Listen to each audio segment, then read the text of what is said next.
दोस्तों आज से एक हफ्ते पहले की बात है। कुंभ में एक रिपोर्टर किसी साधु से बात कर रहा था। बात करते करते रिपोर्टर को लगा कि ये साधु कोई नॉर्मल आदमी नहीं लग रहा। रिपोर्टर ने उनसे पूछा कि आप तो बातों से बहुत पढ़े लिखे लग रहे हैं, कहां से पढ़ाई की है आपने? इस पर साधु का जवाब था आईआईटी बॉम्बे से एरोस्पेस इंजीनियरिंग की है। ये सुनते ही रिपोर्टर सन्न रह गया। कुछ ही देर में पूरे सोशल मीडिया पर ये इंटरव्यू वायरल होने लगा। ट्विटर से लेकर इंस्टा, यूट्यूब, फेसबुक, हर जगह इन्हीं बाबा की चर्चा होने लगी। धीरे धीरे पूरे देश दुनिया का मीडिया उनका इंटरव्यू लेने के लिए लाइन में लग गया। आज उस इंटरव्यू को सामने आए एक हफ्ते से ज्यादा हो चुका है, मगर एक हफ्ते बाद भी आईआईटी बॉम्बे वाले बाबा पूरे इंटरनेट पर छाए हुए। ट्विटर और इंस्टा पर उनके नाम के हैशटैग चल रहे हैं। उनके फैन पेज तक को लाखों फॉलोअर्स मिल चुके हैं। उनसे जुड़ी एक एक रील को लाखों व्यूज मिल रहे हैं। मतलब जिस शख्स को 10 दिन पहले तो कोई नहीं जानता था, वो सिर्फ 8-10 दिन में इतना पॉपुलर हो गया जितने पॉपुलर हजारों कंटेंट क्रिएटर्स कई सालों तक वीडियो बनाने के बाद भी पॉपुलर नहीं हुए। और आईआईटी वाले बाबा अगर इतने वायरल हुए हैं तो उनके पीछे एक नहीं बहुत सारे रीजंस हैं। उनकी पूरी कहानी किसी फिल्मी कहानी से भी ज्यादा फिल्मी लगती है। ऐसा लगता है इम्तियाज अली की किसी कहानी को हम असल जिंदगी में जीते हुए किसी को देख रहे हो। मतलब एक तो आईआईटी क्रैक करना ही लाखों करोड़ लोगों के लिए पॉसिबल नहीं होता, ऊपर से आईआईटी बॉम्बे में एडमिशन मिलना भी मुश्किल होता है। लेकिन एक लड़का पहले तो अपनी मेहनत और इंटेलिजेंस के दम पर भारत के सबसे बड़े इंजीनियरिंग कॉलेज में एडमिशन लेता है, फिर लाखों की नौकरी भी उसे मिल जाती है, फॉरेन चला जाता है, उसके पास हर वो चीज पाने का मौका होता है जिसका सपना आज हर एक यंग बच्चा देखता है। मगर एक दिन अचानक वो इस मायावी दुनिया को लात मारकर शिव की शरण में चला जाता है। और इसी बात ने उन्हें रातों रात एक सनसनी बना दिया। धीरे धीरे मीडिया ने जब अभय सिंह का बैकग्राउंड चेक करना शुरू किया तो लोग हैरान हो गए।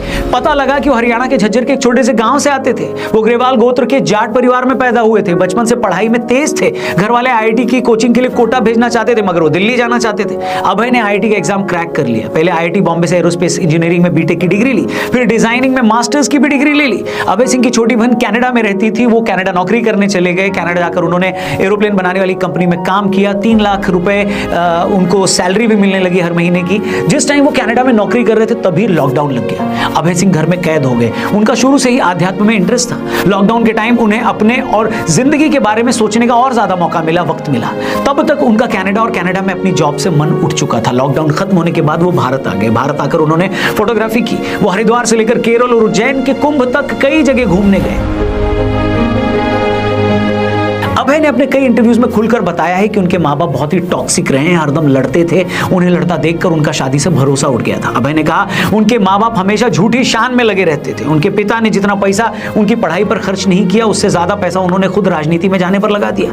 उनके आईआईटी से पास आउट होने के बावजूद उनकी माँ चाहती थी कि वो यूपीएससी भी क्लियर कर लें। अभय ने अपनी माँ से कहा कि मेरा मन नहीं है यूपीएससी क्लियर करने का, कलेक्टर बनने का। तो उनकी माँ ने कहा तुम नौकरी ज्वाइन मत करना, बस यूपीएससी क्लियर कर लो। अभय ने कहा कि उनकी माँ को सोसाइटी में बस ये दिखाना था कि उनके लड़के ने यूपीएससी क्लियर कर लिया है। उन्हें मेरी खुशी से कोई लेना देना नहीं था। अभय सिंह ने अपने कई इंटरव्यूज में अपने माँ बाप को खुलकर कोसा है। उनका कहना है कि माँ बाप भगवान नहीं बल्कि भगवान ने माँ बाप को बनाया है। उन्होंने कहा मैंने सारी जिंदगी अपने माँ बाप को आपस में लड़ते देखा। मैंने उन्हें इतना लड़ते देखा कि मेरा शादी से भरोसा ही उठ गया। इसलिए मैंने डिसाइड किया कि मैं कभी शादी नहीं करूंगा। अभय कई बार बोल चुके हैं, मगर उनके माँ बाप हमेशा शादी को लेकर उनके पीछे पड़े रहते थे। जब वो उन्हें ज्यादा परेशान करने लगे तो एक दिन उन्होंने घर ही छोड़ दिया। पहले वो घर वालों से फोन पर बात भी करते थे, लेकिन पिछले 11 महीने पहले उन्होंने घर वालों को फोन पर भी ब्लॉक कर दिया। अपने माँ बाप के झगड़ों से अभय इतना परेशान हो गए कि बाद में उन्होंने इस पर एक शॉर्ट फिल्म भी बनाई। जिस टाइम वो फिल्म बना रहे थे उस दौरान उनकी गर्लफ्रेंड हुआ करती थी। वो 4 साल तक उसके साथ रहे, मगर फिल्म बनाने के टाइम वो ट्रॉमा में चले गए। उनकी गर्लफ्रेंड को लेकर भी उनकी फीलिंग्स खत्म हो गई। उन्होंने ये बात अपनी गर्लफ्रेंड को भी बता दी कि मुझे तुम्हें लेकर कोई फीलिंग नहीं रही।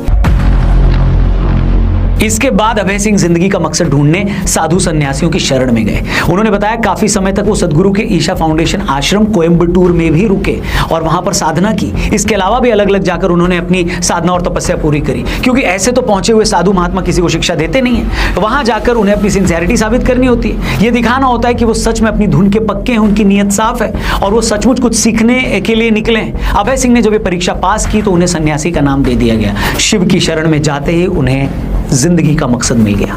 अब होता क्या है ना कि जब एक थोड़ा कम पढ़ा लिखा आदमी स्पिरिचुअलिटी के, आध्यात्म के रास्ते पर जाता है तो लोग क्या कहते हैं, अरे तो बेरोजगार था, नशेड़ी था, इसलिए धर्म कर्म में चला गया, पढ़े लिखे लोग ये सब नहीं करते। लेकिन जब एक आईआईटी ग्रेजुएट है, आईआईटी बॉम्बे से एरोस्पेस इंजीनियरिंग पढ़ा शख्स प्रारब्ध और तत्व की बात करे, शिव के सत्य होने की बात करे, तो आप उसे हवा में खारिज तो नहीं कर सकते ना। इसीलिए हमें ये समझना होगा कि अभय सिंह अपने हर इंटरव्यू में शिव को ही सत्य क्यों बता रहे हैं। अब अगले कुछ मिनटों में जो बातें मैं करने वाला हूं हो सकता सकता है कुछ लोगों को समझने में थोड़ी मुश्किल लगे, लेकिन मेरी आप सबसे रिक्वेस्ट है कि आप लोग प्लीज़ इस वीडियो को पूरी देखिएगा, क्योंकि अगर हमने शिव के बारे में सत्य जान लिया तो हम ये भी समझ जाएंगे कि आखिर वो कौन सा रीज़न था, कौन सी वजह थी जिसने अभय सिंह को सारी दुनिया को छोड़कर शिव की शरण में आने के लिए मजबूर कर दिया। हम ये भी जान जाएंगे कि उन्हें शिव की शरण में आकर क्यों शांति मिली, कैसे शांति मिली। तो दोस्तों बात यह है कि सनातन परंपरा में शिव को परम ब्रह्म माना गया है, मतलब ये सारी सृष्टि उन्हीं पर टिकी है। वो न तो जन्म लेते हैं और न ही उनकी मृत्यु होती है, इसीलिए शिव को शाश्वत और अनंत माना गया है। अब आप और हम जिस दुनिया में रह रहे हैं ये तो नश्वर है,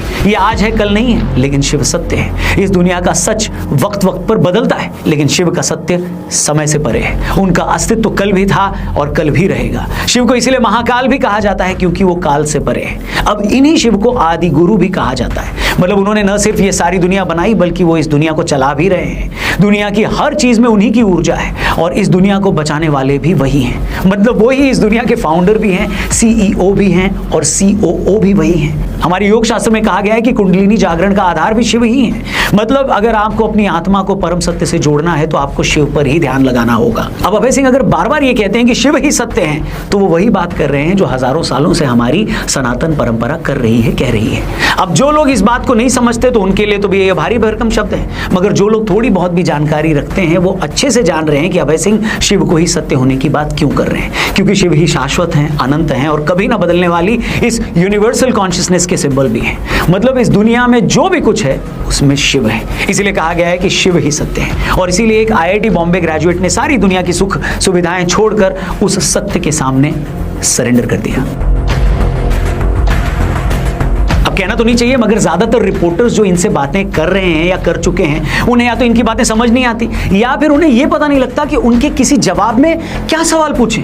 उनके लिए अभय सिंह जी की बातें ऐसी ही हैं जैसे किसी नर्सरी के बच्चे को मेटाफिजिक्स की क्लास में बिठा दिया।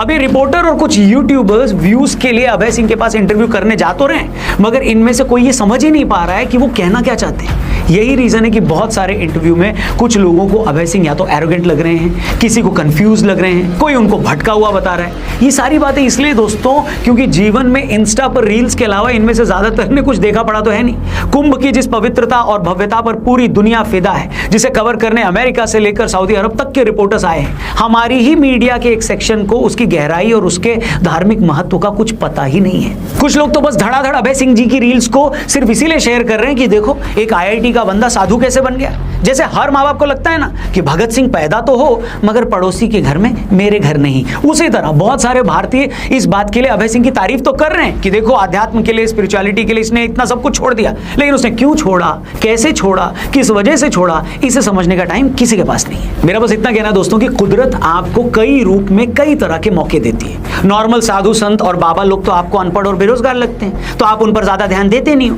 लेकिन अगर कोई हाईली एजुकेटेड आदमी सनातन के बारे में कुछ कह रहा है, वो विज्ञान के जरिए आपको आपका धर्म समझा रहा है, तो कम से कम उसकी सुन लो, उसके बहाने अपना इंटरेस्ट अपने ही धर्म में पैदा कर लो, उसे गहराई से समझने की कोशिश तो करो, उसकी ताकत को तो महसूस करो। वरना होता ये है ना कि जब तक हमें ये सब बातें समझ में आती हैं तब तक बहुत टाइम निकल चुका होता है, बहुत देर हो चुकी होती है और हम सोचते हैं कि काश कोई ये सब बातें मुझे पहले बता देता तो मेरी लाइफ कुछ और ही होती। तो दोस्तों मैं